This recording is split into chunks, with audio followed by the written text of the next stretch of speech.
बूढ़ी चाची। बूढ़ी चाची घर में झाड़ू लगा रही थी। उनके भतीजे राघव ने उन्हें रोक दिया। अरे चाची, क्या कर रही हैं? घर में दूसरे लोग हैं ये सब काम करने के लिए। आप आराम करें। पूनम, आ जाओ। मैं अभी आई। चाची जी, मेरे रहते आपको भला काम करने की क्या जरूरत? चाची के पति का कुछ वर्षों पूर्व स्वर्गवास हो चुका था। उनके पास बहुत सारी खेती-बाड़ी थी, जिसकी देखभाल उनका भतीजा राघव करता था। वे लोग हमेशा चाची की सेवा में लगे रहते थे।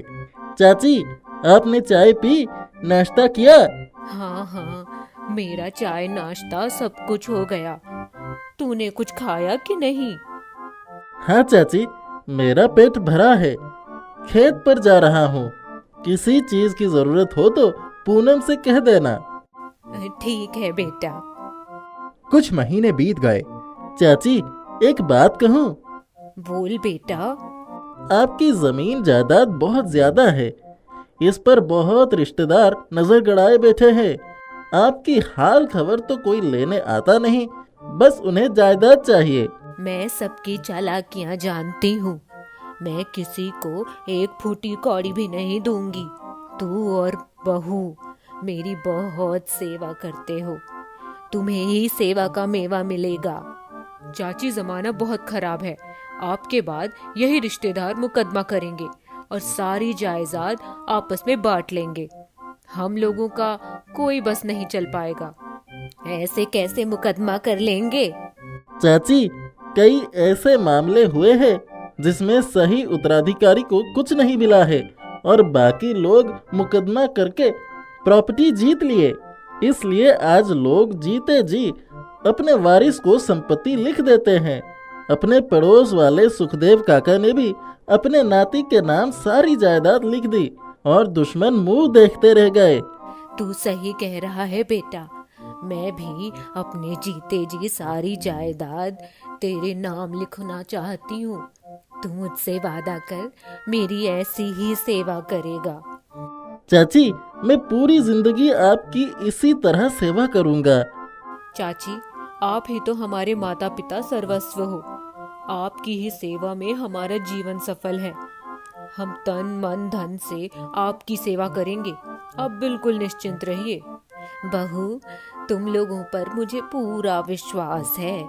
चाची, मैं आपके चारों धाम की यात्रा के लिए व्यवस्था करवा रहा हूँ। बूढ़ी चाची ने अपनी सारी जायदाद राघव के नाम लिख दी और तीर्थ यात्रा पर चली गई। पूनम, अब हम लाखों की संपत्ति के मालिक हो गए हैं। सेवा करने पर मेवा मिलती है, यह तो मैंने सुना था, लेकिन इतना बड़ा खजाना मिल जाएगा इसकी कल्पना नहीं की थी। इतने सारे खेत, बाग, बगीचे, यह बड़ा सा घर है। अब तो हमारा ही राज्य होगा। बुढ़िया ने मुझसे बड़ी सेवा करवाई है। अब मैं उसे दिखाऊंगी कि सेवा क्या होता है। राघव और उसकी पत्नी पूनम संपत्ति के नशे में चूर हो गए। कुछ दिनों के बाद बूढ़ी चाची तीर्थ यात्रा से वापस आ गई। बड़ी देर के बाद चाची के लिए चाय आई और वो भी बड़ी बेस्वाद थी। पूनम, कैसी चाय बनाई है? गले के नीचे नहीं उतर रही थी। चाय तो मैंने अच्छी ही बनाई थी। अब आप कई जगह की चाय पीकर आई हैं। आपके मुंह का स्वाद बदल गया है। अब यह टोका टोकी आप मत किया कीजिए। राघव और उसकी पत्नी पूनम अब चाची का कोई ख्याल नहीं रखते थे। चाची की तबीयत भी दिन प्रतिदिन बिगड़ती चली जा रही थी। राघव और उसकी पत्नी जायदाद के नशे में चूर होकर अब चाची के खाने पीने का भी ध्यान नहीं रखते थे। चाची की हालत खराब हो चुकी थी। मेरी दवाई लाकर मुझे दे दे। दवाई अपने पास रखा करो, बार बार हमें मत सताओ। आपके बहुत नखरे झेल चुके हैं। एक कोने में चुपचाप बैठा करो।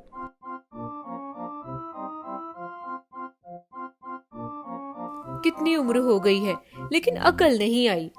अब चाची को अपमान बर्दाश्त नहीं हो रहा था। एक दिन बूढ़ी चाची लाठी के सहारे चिरंजीवी के घर पर पहुंच गई। अब चाची जी, नमस्ते। आइए आइए, बैठ जाइए। जीते रहो बेटा। अब बहुत बूढ़ी हो गई, चला भी नहीं जाता। मेरे भतीजे और उसकी पत्नी ने मुझे बहुत परेशान किया है। मेरी कोई बात नहीं मानते। सेवा भी नहीं करते, हमेशा अपमान करते हैं। अरे वो दोनों कैसे इंसान हैं? आपका ही खाते हैं और फिर आंखें भी दिखाते हैं। बेटा, जब मैंने अपनी जायदाद इन दोनों के नाम की, तब से इनकी नीयत बदल गई। अब मुझसे इन्हें कोई आशा नहीं दिख रही, इसलिए हमेशा मेरा निरादर ही करते रहते हैं। अच्छा, तो यह बात है। बड़े मतलबी और एहसान फरामोश हैं दोनों। चाची, आप चिंता मत करिए, मैं इन दोनों को मजा चखाऊंगा। दूसरे ही दिन राजा की तरफ से एक फरमान राघव के नाम आ गया। राजा की आज्ञा से आपको एक बड़े कर्ज जो 1 लाख रुपए से अधिक है उसका भुगतान करना होगा। अरे, आप किस कर्ज के भुगतान की बात कर रहे हैं? आपके चाची जी ने राज खजाने से कुछ वर्ष पहले 90,000 रुपयों का कर्जा लिया था। उन्होंने इस कर्जा का भुगतान नहीं किया। अब कर्ज की रकम ब्याज के साथ जुड़कर 1 लाख रुपए से अधिक हो गई है। राघव के पैरों तले जमीन खिसक गई। पूनम को चक्कर आ गया। देखिए, मैं इतनी बड़ी कर्ज की रकम अदा नहीं कर सकता हूँ। चिरंजीवी जी राज्य के सारे कर्ज की वसूली कर रहे हैं। राघव इस आकस्मिक संकट से परेशान होकर चिरंजीवी की शरण में पहुंच गया। हुजूर, मेरा नाम राघव है।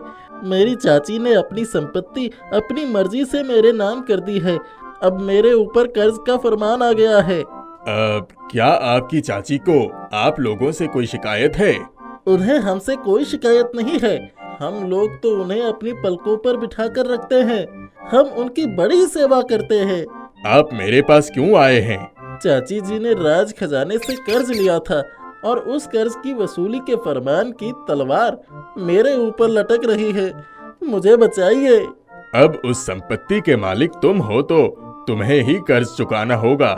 मैं पूरी जायदाद बेचकर भी इतनी बड़ी रकम अदा नहीं कर सकता।